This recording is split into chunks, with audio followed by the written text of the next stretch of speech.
finally December and it's time for the holiday content. I'm ready for holiday books. I've actually already been reading a holiday book, 'Tis the Season for Revenge by Morgan Elizabeth. I got this on Kindle Unlimited. I saw it on there and thought the cover was really cute, so I decided to read it. I'm currently on chapter 26, page 210, and there's only 289 pages, so I'll probably end up finishing this today. Yeah, I figured I should probably talk about it because I am reading a Christmas book, but I'll share my thoughts with you about this book, but I obviously already read more than half of it, so not gonna include it too much. However, I did get 2 physical Christmas books for the year. Last year, I actually didn't end up reading all of the Christmas books that I bought, so I made sure not to go absolutely crazy with it again. So I got Love Light Farms by B.K. Borison. This book was really popular last year on Kindle Unlimited. I think there's more books in the series, but this is the first one. It got so popular that Barnes & Noble ended up picking up B.K. Borison as an author. It says 2 best friends fake date to reach their holiday happily ever after in this first romantic comedy in the Love Light series. It's just like a rom-com. I don't know if it's spicy or not, but the cover is absolutely I love it. I absolutely love the cover. It's so cute. And then the other one is The Christmas Fix by Lucy Score. I didn't know that she came out with a Christmas book. I don't know if this is new like this year or what, but it's a single dad trope. So I was sold immediately as soon as I saw that. I don't know anything else about what it's about because that's all I care about. These are the 2 on our radar. And then obviously we have 'Tis the Season for Revenge as well. I'm gonna finish this one before I go into these 2. Yeah, I'm so excited. I feel like holiday romances are just so fun and light and fluffy, you know, it's not too much. They're easy to read, very easy reads, very casual reads, and they're so fun. They definitely get you in the Christmas spirit. I'll give you more of my thoughts on this once I finish it, and then we'll go into the other books. I'm very much excited to read some Christmas romances with you guys, so let's go finish this one. This lighting is so bad, actually.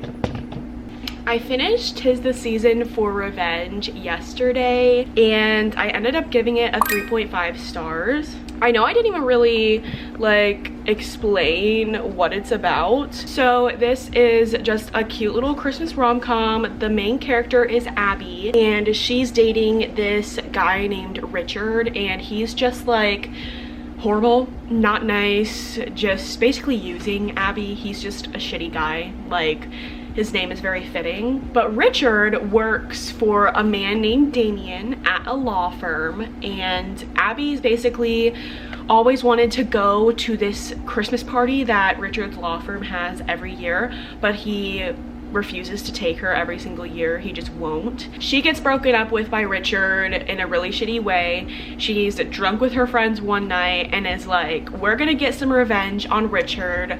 I'm going to get with his boss and go to that Christmas party. She downloads a dating app, and lo and behold, she matches with Damien, and she decides to go out with him, and he lets her know that he's not looking for anything serious. He wants something no strings attached. So she's like, all right, this is awesome.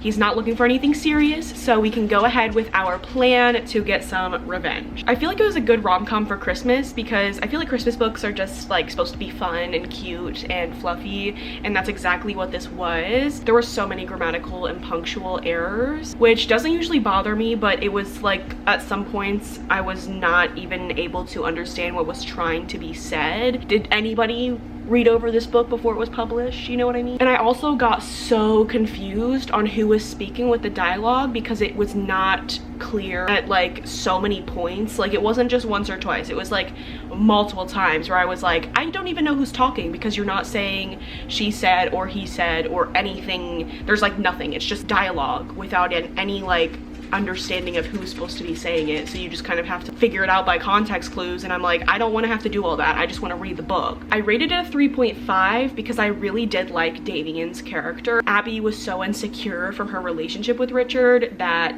and Damien was just so like secure and confident in himself that it was just nice to see. Like, I love when there's a secure, confident man as the male character. And like I said, very cute, fun Christmas read. I think a lot of people would really like this. That was just why I couldn't rate it any higher, because it was definitely like a Wattpad story, which I love Wattpad, okay? Wattpad literally gets published in Barnes & Noble, but for our next book. I think I'm going to start The Christmas Fix by Lucy Score. Out of the 2 Christmas books that I have, this is the one that I'm really excited to read. Single dad and town manager Noah Yates has always taken his responsibilities seriously, but when a late season hurricane turns merry Connecticut into a disaster, he's left scrambling to pick up the pieces of the home he loves. That is until renovation expert and reality TV star Catalina King shows up with a camera crew and a budget big enough to put the town back together.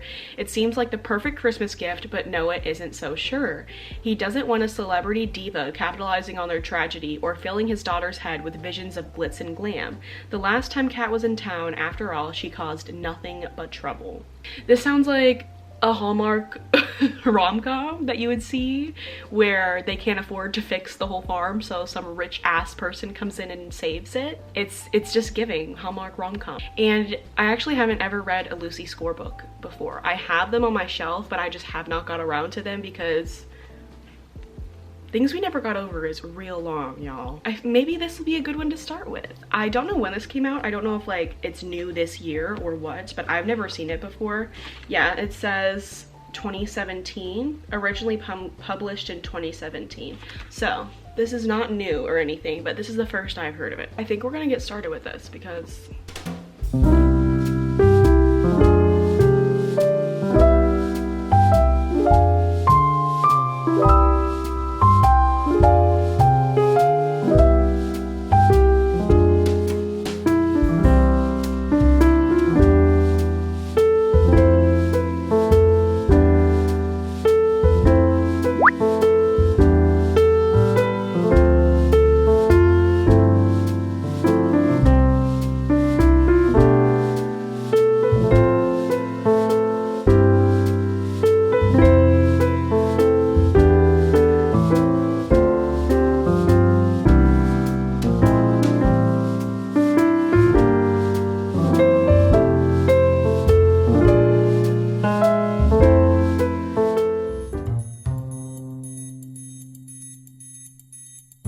So I was reading The Christmas Fix and got distracted on my phone. I saw people reading this Trickshot book for like the millionth time. Dude, I have like my literal third eye forming on my forehead. Less than 200 pages. Do you see the cover? I'm like, what is going on? So I'm reading it.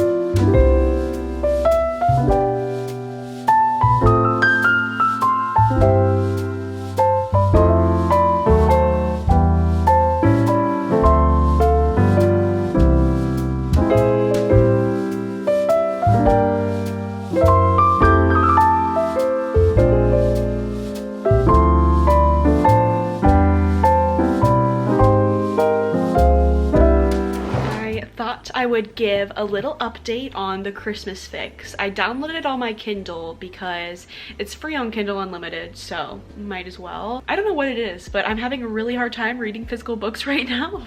And I don't want to go into another really bad reading slump, so I'm just gonna read it on my Kindle. But I'm currently on page 137 and there's 385 pages on my Kindle. So we're like, it says we're 38% in. It's very much enemies to lovers. Kat and Noah hate each other very much. They really do not like each other. It's not what I was expecting. I was expecting there to be like a little enemies to lovers, but it not to be super dragged out. But we're over 100 pages in and they haven't even so much as started to like each other. They still hate each other. So I love Kat's character. She's the reality TV star, but she's just a very independent, strong woman. Like, she knows what she wants and she's gonna go get it. Her and Noah got into a very big verbal disagreement and just went off on each other, which Noah has been being really rude to her this entire time. I don't really like his character right now because I'm like, dude, back off. Really annoying, up her ass, like just assuming she's a horrible person, and I don't like that.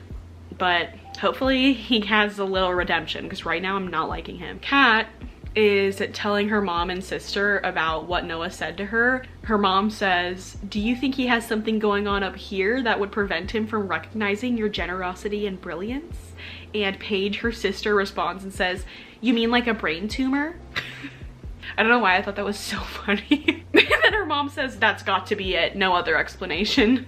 I'm honestly wondering when the romance is gonna come into play, because it's not. I'm also not really feeling very much Christmas vibes. I'm just kind of feeling like all they do is talk about how much they hate each other. So we'll see what happens. Their banter is good. I like their banter, okay? They have a very confusing dynamic, but they have good banter.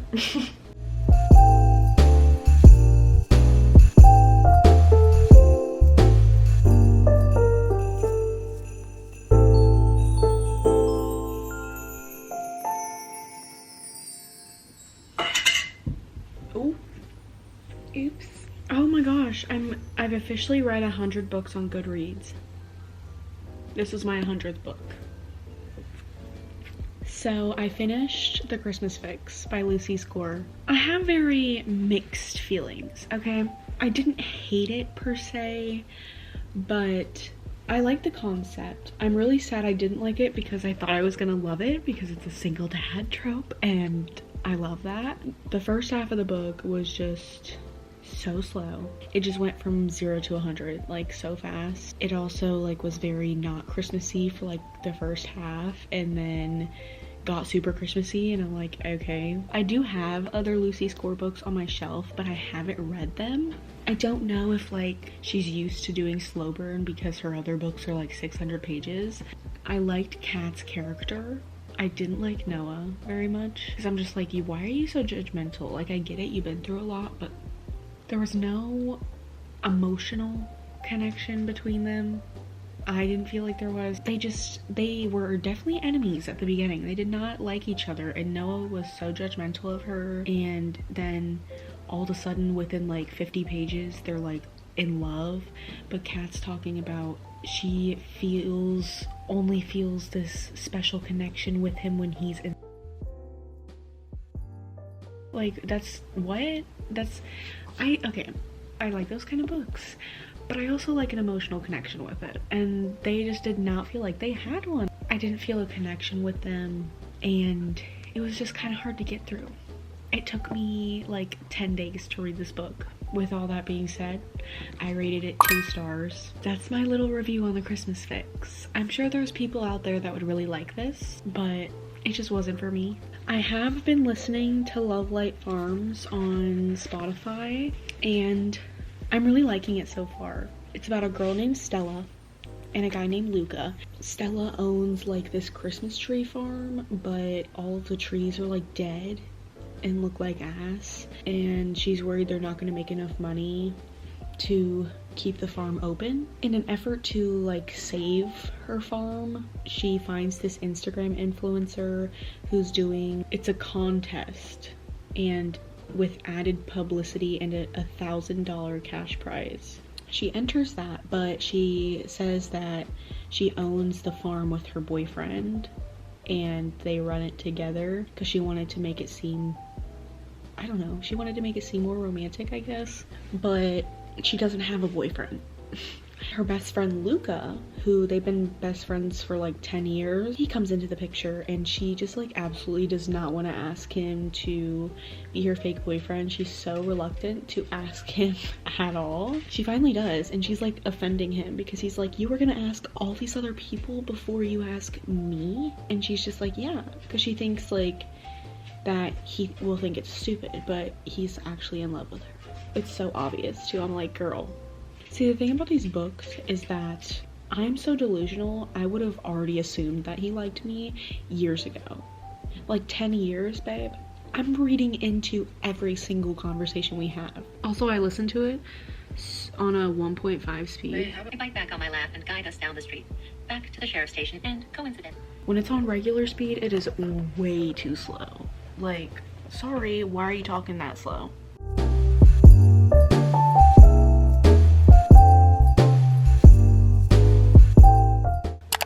J. & Gabbana, that's on my titty. Mine was $9.50. I've been reading / listening to Love Light Farms, mostly listening to it, just while I'm getting ready, in the car, doing stuff around the house. I've just been listening to it. And I'm currently on chapter 19, page 219. So we're more than halfway, only have this little chunk left, so I'm hoping to finish it today. But I love this one. I'm honestly loving this one more than the last one. Honestly, this is my favorite Christmas book I've read so far out of all of the ones that I've read. This one's actually making me feel Christmassy, if that makes sense. The Christmas farm and the romance between Luca and Stella, I just love them together. I love Luca. He's just such a good boyfriend / friend, because technically they're fake dating, but they obviously both are in love with each other, and he is just so in love with her. Like, I love that. Once again, one of my favorite things in books is just when the guy is so in love with the girl. Whoa, lighting. So I have 4 chapters left. There's only 22 chapters in the book. I don't really know how it's gonna end, but I know there's like 4 books in the series. The 4th one comes out next year, and each book is a season, which is so cute. Like, this one's Christmas, the next one's spring, the 3rd one's summer, and then the 4th one is fall. That's so cute. I love that. There's such a sense of like found family. I love it so much. I love Beckett, which is Beckett and Layla are Stella's best friends in this book. I love when there's that found family aspect in books, and I'm really feeling that in this one. And I just love how much her friends care about her, how much Luca cares about her. I don't know, I just love it. And I haven't really listened to a book in a long time. I don't even know the last book that I really listened to, but I'm actually enjoying it. Let's go finish Love Light Farms. Yay!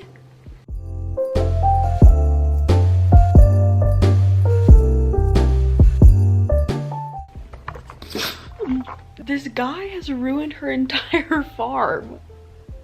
Let me tell y'all right now, if I found out somebody ruined thousands of dollars of my farm over this reason, I would not be as nice as Stella is being right now. Dude, I would have let them take him to jail. Like, bye, he can go to jail. Pressing charges? Yup. Beckett is so me. He's so me. He was like, lock him up and throw away the key. Me, yeah, lock his ass up. So in a shock to no one, Beckett votes for jail time. I'm so glad that the last chapter is Luca's chapter. We just get a little bit, because I've wanted to see his side of things, and now we just get a little bit of his side. Y'all, I'm going to keep stuffing Stella's pantry with whole grain bread and protein bars and actual real life fruit, because cup of noodles and Oreos aren't a reasonable diet. I'm going to dance with her in the kitchen, her bare feet stepping on my toes every other step. Cook her ravioli and manicotti and garlic bread with extra cheese, because her face lights up when she sees me at the stove, chin on my shoulder as she tries to reach over me for a taste. I'm going to hold her hand when she needs it, tuck her close when she needs that too. I'm going to love her in all the quiet ways, the slow ways, the loud and obnoxious ways. My heart has been moving steadily in that direction since she fell down the steps of the hardware store right into my arms. That is so cute. All right, so I finished Love Light Farms, and by far one of my favorite Christmas reads ever. I gave it a 4 stars. I thought it was so cute, and the ending was so cute too. I loved that we got like 2 chapters from Luca's point of view, because I really, like, while I was reading, I really wanted to see his point of view and his thoughts on everything. So I'm so glad that we got to see a little bit of it. So many people were reading this last year and I just never got around to it, but I'm so glad that I read it this year. Highly recommend this if you're looking for any last minute Christmas reads. It's a super quick read. You can also listen to it. I want to read the other books in the series now. A lot of people talk about this one, so for good reason. I thought it was really good. But those are all the Christmas books I'm going to be reading today. I have a 3rd one here, but we only read her on the Kindle. 'Tis the Season for Revenge. That one was cute and fun. I didn't hate the Christmas fix. It just wasn't one of my favorites. Probably going to read a different book now to break it up a little bit, because I'm going to burn myself out if I read any more Christmas books. But I hope you guys enjoyed this video, and I'll see you all in my next one. Peace.